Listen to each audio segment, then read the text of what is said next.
रुको जरा, सबर करो, बोला धक्का बुक्की नहीं करने का, आराम से लेने का।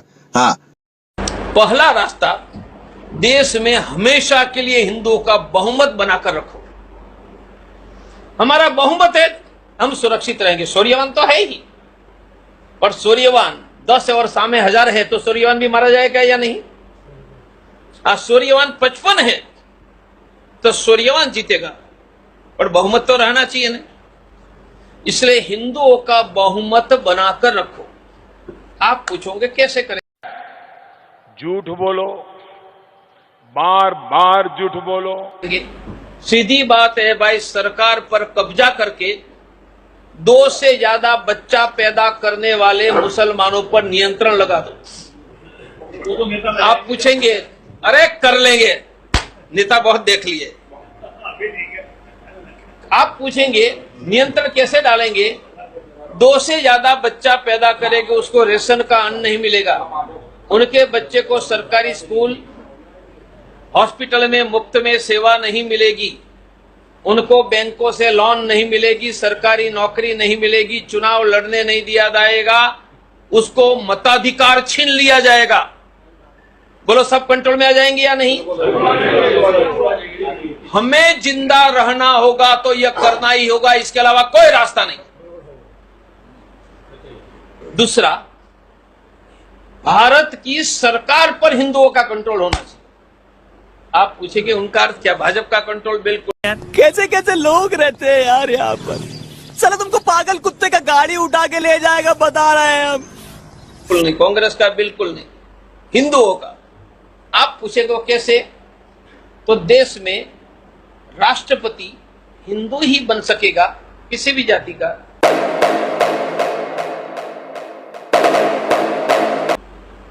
प्रधानमंत्री, मुख्यमंत्री, मिनिस्टर, डीएम, कलेक्टर, एसपी, जज, आर्मी और पुलिस में हिंदू को अलावा किसी की नियुक्ति नहीं हो सकती है।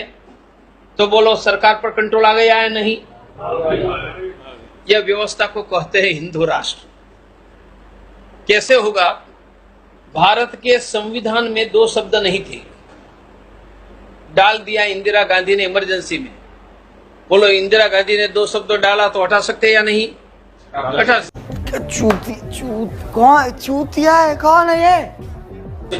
और हटा करके नए 2 शब्द डॉक्टर तोगड़िया डाल सकते हैं या नहीं? मार साले का खोपड़ी तोड़ साले का। डाल सकते हैं। तो कौन से 2 शब्द है? Secular, social. ये कभी नहीं थे हमारे संविधान। India is a secular social country, ये उन्होंने डाला। हम सेक्युलर सोशल हटा देंगे, नए 2 शब्द डालेंगे। वह शब्द है हिंदू रिपब्लिक। माँ खराब हो जाएगा, मैं माँ अम्मा बहन पे आ जाऊंगा, मैं इनकी अम्मा बहन पे आ जाऊंगा। यह करेंगे तो भारत की सरकार की व्यवस्था में हिंदू के अलावा किसी की नियुक्ति नहीं होगी। ये देश पर हमारा कब्जा हो जाएगा। ये 2 एक्शन के अलावा भारत में हिंदू नहीं बचेगा। हम सूर्यवान हैं, लड़ेंगे, संख्या घटती जाएगी, हम नहीं बच पाएंगे। बहुत लोगों को पता नहीं कि मैं लड़ने क्यों निकला। तो मैं तो श्रद्धा से निकला था, पर तब मुझे पता नहीं था कि मेरे पुरखे भी मक्का, मदीना, इराक, ईरान से लड़ते लड़ते पंजाब होकर गुजरात आए।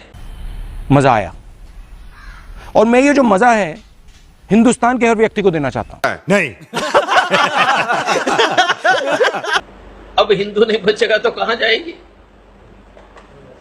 ईरान, इराक से यहां आए।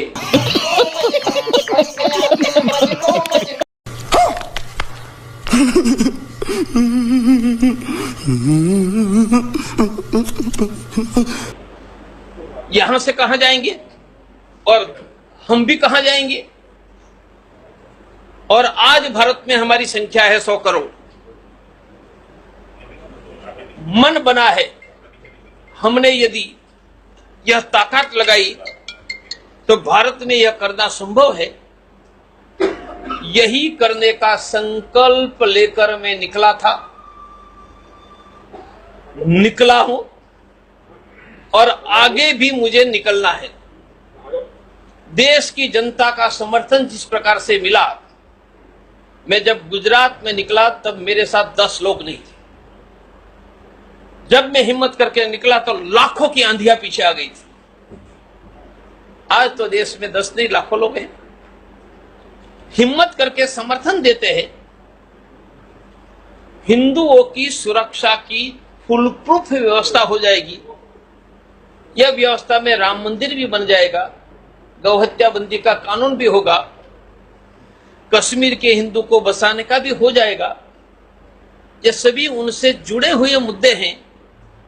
यदि कलेजा नहीं है, हिंदुओं के लिए कुछ करने की इच्छा ही नहीं है,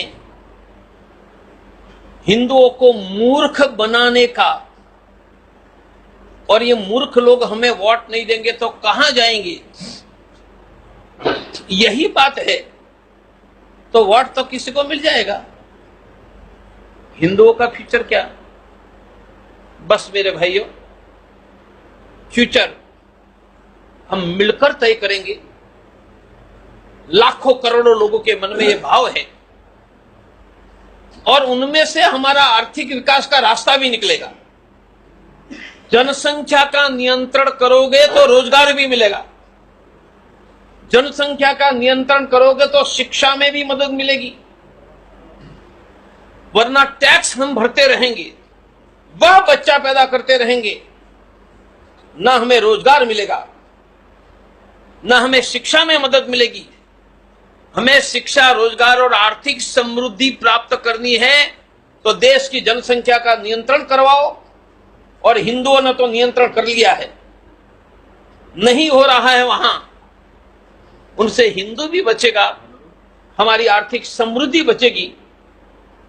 मेरे भाइयों, वीरों के पुत्र को, क्योंकि कायर थे वहां चले गए, और वीरों के वंशज हम यहां खड़े हैं, वो मौन रखकर घर में बैठे रहेंगे तो हम मारे जाएंगे।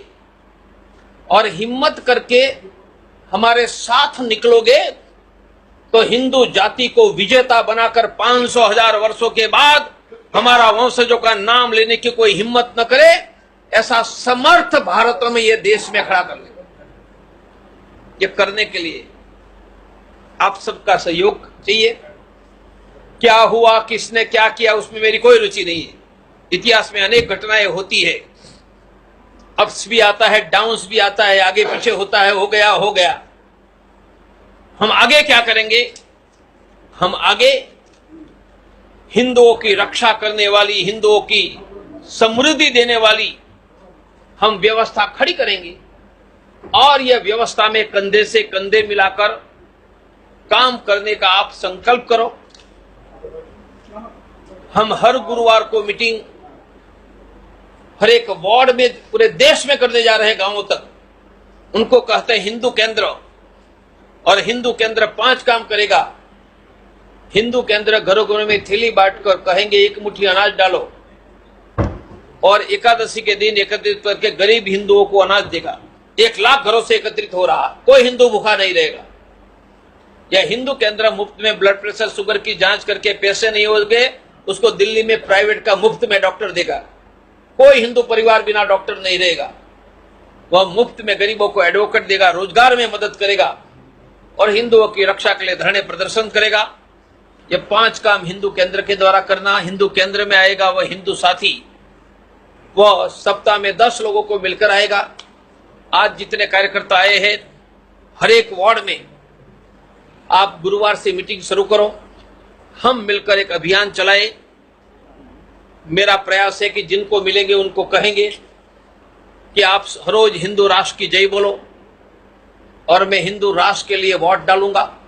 मैं कोई पक्ष की बात नहीं करता हूं। हमें संविधान सुधार कर हिंदू राष्ट्र बनाकर देश की राष्ट्र सत्ता पर हिंदुओं का कंट्रोल चाहिए। मैं प्रतिदिन हिंदू राष्ट्र की जय बोलकर हिंदू राष्ट्र के लिए वोट डालने का तय करूंगा। जिस दिन 15 करोड़ लोगों ने यह संकल्प किया, हम लाल किला पर भी भगवा लहराते और लाहौर रावलपिंडी को भी कुचल